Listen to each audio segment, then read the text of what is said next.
सुरुवातीलाच मित्रांनो महत्त्वाची बातमी. शिवसेनेच्या संदर्भातील महाराष्ट्र राज्यामध्ये ज्या प्रकारे आता गेल्या 2 दिवसांपासून मोठमोठ्या घडामोडी घडायला सुरुवात झाली असून मित्रांनो, नाशिकचं प्रकरण असेल, महाराष्ट्रातील एकनाथ शिंदे यांनी दिल्लीचा दौरा केला असेल किंवा त्याच पाठीमागे शिवसेना आणि भारतीय जनता पार्टी यांच्यातली जवळीकता आणि एकनाथ शिंदेंना सगळ्यात मोठा तगडा झटका देण्याच्या उद्देशाने भारतीय जनता पार्टीमध्ये शिंदे गटातील जवळजवळ 39 आमदार विलीन होण्याची शक्यता एक बडा मोठा नेता आपल्या सगळ्याच्या सगळ्या आमदारांना घेऊन थेट जातोय भाजपात. एकनाथ शिंदेंनी थेट त्याची खासदारकीच काढली. जो जो भाजपच्या जवळ जाईल त्याला मात्र दूर केलं जाईल, असा थेट इशारा दिला. नेमकं काय घडलंय पडद्याच्या पाठीमागे? मित्रांनो, जाणून घेऊया महत्त्वाची अपडेट. मित्रांनो, भारतीय जनता पार्टी आणि एकनाथ शिंदे यांच्यामध्ये दुरावा आता दररोजच्या दररोज वाढत चाललाय. आत्ताच झालेल्या महानगरपालिकेच्या निवडणुकांमध्ये आणि जिल्हा परिषदांच्या निवडणुकांमध्ये एकनाथ शिंदेंना कसं दूर करता येईल, एकनाथ शिंदेंच्या शिवसेनेला लांब कसं ठेवता येईल, याचा भाजपने पुरेपूर अतिशय मोठ्या प्रकारे विचार करून भाजपने शिंदेंना लांब केलंय. आणि त्याच प्रकारे आता मात्र एकनाथ शिंदेंच्या शिवसेनेला चाहूल लागली ती आता भारतीय जनता पार्टी आपणास संपवण्याच्या नादात आहे काय, याचीच लागली कुणकुण. लगेच महाराष्ट्राचे उपमुख्यमंत्री एकनाथ शिंदे यांनी थेट दिल्ली गाठली.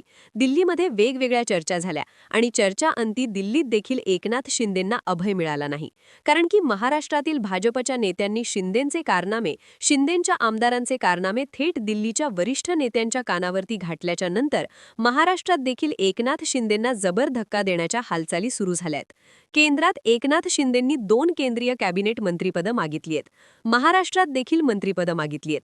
यानुसार एकनाथ शिंदे यांच्या शिवसेनेचा आवाज आता जास्तच वाढायला लागलाय, अशी देखील चर्चा भारतीय जनता पार्टीच्या आमदारांमध्ये सुरू झाल्यात.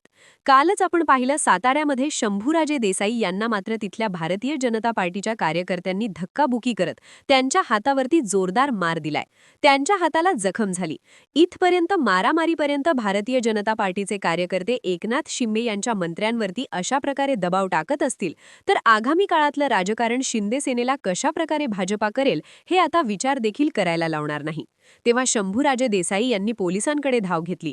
मात्र पोलिसांनी देखील त्याला कोणत्याही प्रकारचा कुठेही त्यांचा जबाब नोंदून घेतला नाही. म्हणजेच आता मंत्र्यांना मारण्यापर्यंत भारतीय जनता पार्टीच्या कार्यकर्त्यांची मजल गेलीय. हे का होतंय तर मित्रांनो, भारतीय जनता पार्टी आणि एकनाथ शिंदेंच्या आमदारांमध्ये, मंत्र्यांमध्ये आता समन्वय उरला नाही. जे भाजपचे नेते, जे शिंदे गटाचे नेते भाजपमध्ये विलीन व्हायला होते ते झाले नाही. याचा राग भाजपच्या मनात आजही आहे. त्यामुळे भाजपच्या नेत्यांनी एकनाथ शिंदेंच्या शिवसेनेचे अनेक बडे नेते आपल्या पक्षात कसे विलीन होतील, त्रास देण्यास सुरुवात केल्या असून त्यांना त्रासून सोडायचं आणि कंटाळून ते भाजपमध्ये प्रवेश करतील, अशा प्रकारची स्ट्रॅटेजी सध्या भारतीय जनता पार्टी शिंदे गटाच्या बाबतीमध्ये राबवत असल्याचं जाणवतंय. या सगळ्या घडामोडी करत असतानाच एकनाथ शिंदेंची शिवसेना मात्र जशास तसं रोखठोक उत्तर देताना आपण पाहतोय. शिंदे सेने देखील घाबरत नाहीये. मात्र शिंदे सेनेतील बडे आमदार आता एकनाथ शिंदे यांची साथ सोडू शकतात आणि ते थेट भाजपमध्ये जाऊन विलीन होऊ शकतात, असं एकंदरीत वातावरण आहे. एक बडा नेता 39 आमदारांसह शिंदेच्या शिवसेनेला सोडून भाजपात जर विलीन झाला तर एकनाथ शिंदे मात्र आपला पक्ष वाचू शकतील का, हा सगळ्यात मोठा प्रश्न त्यांच्यासमोर आहे. परंतु तो बडा नेता कोण? तो बडा नेता भाजपच्या जवळ जातोय. आपण गेल्या कित्येक दिवसांपासून पाहतोय, भाजपचे मुख्यमंत्री असणारे देवेंद्र फडणवीस यांच्या जवळ जाऊन तो शिंदे गटातील वेगवेगळ्या घडामोडी तिथे सांगत असल्याची चर्चा आहे. म्हणून तर एकनाथ शिंदेंनी आता झालेल्या राज्यसभेच्या निवडणुकांमध्ये जे जे नेते भाजपच्या जवळ गेलेत त्यांना मात्र राज्यसभेपासून दूर ठेवलंय. हे मात्र एकनाथ शिंदेंनी आता ओळखलंय की जे जे भाजपच्या अगदी जवळ जातील त्यांना मात्र कोणत्याही पदावरती बसू देणार नाही. हा शिंदेंचा पवित्रा मात्र शिंदे सेनेच्या बहुतांश नेत्यांना आवडल्याचं जाणवतंय.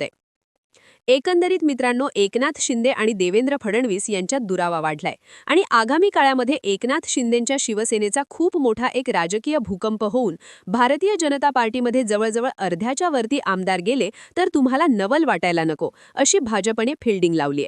2019च्या निवडणुकीच्या अगोदर हे सगळं घडणार, यातील मात्र शंका नाही. धन्यवाद.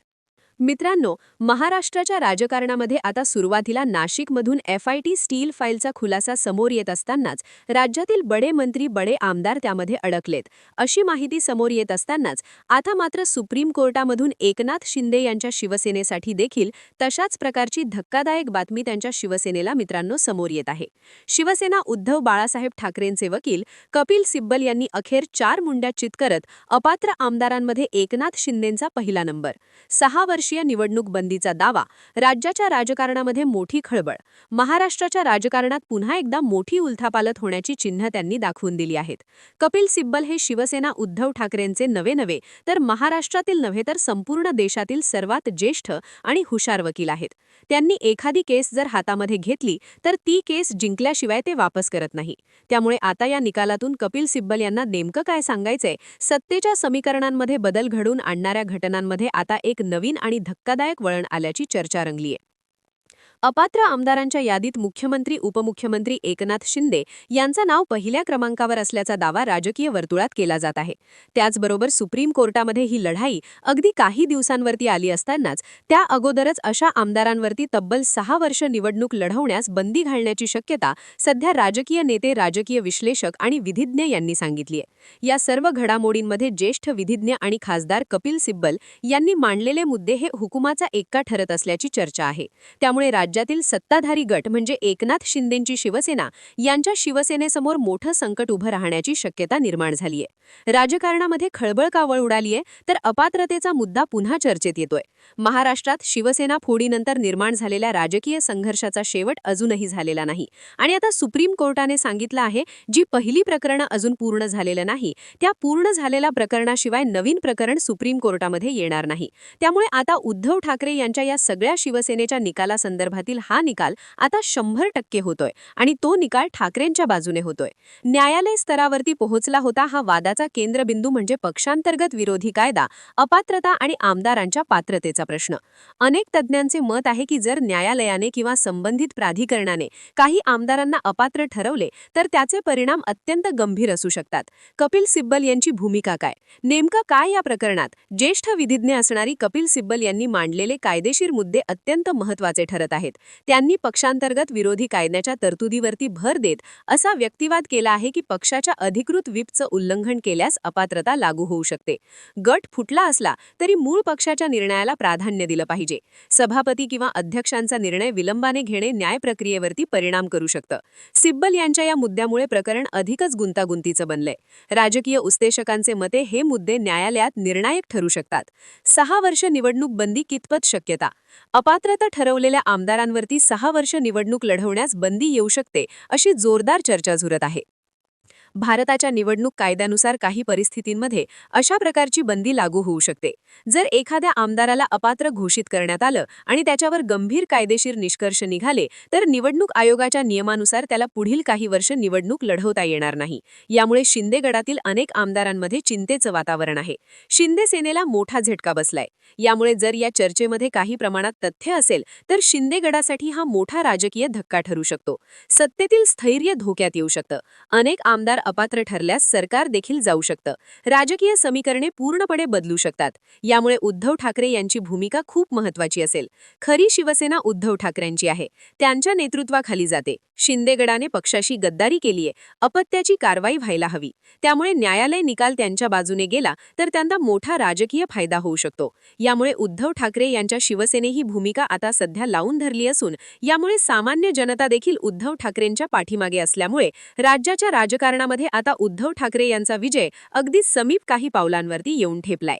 यामुळे शिंदे सेनेला काय होणार? शिंदे सेनेची घरघर संपणार. शिंदे गट आता पूर्णपणे भाजपमध्ये विलीन होण्याच्या चर्चांना वाव म्हणूनच काही आमदार देखील उद्धव ठाकरेंच्या शिवसेनेत प्रवेश करण्यासाठी अतिशय वेगाने निघालेत.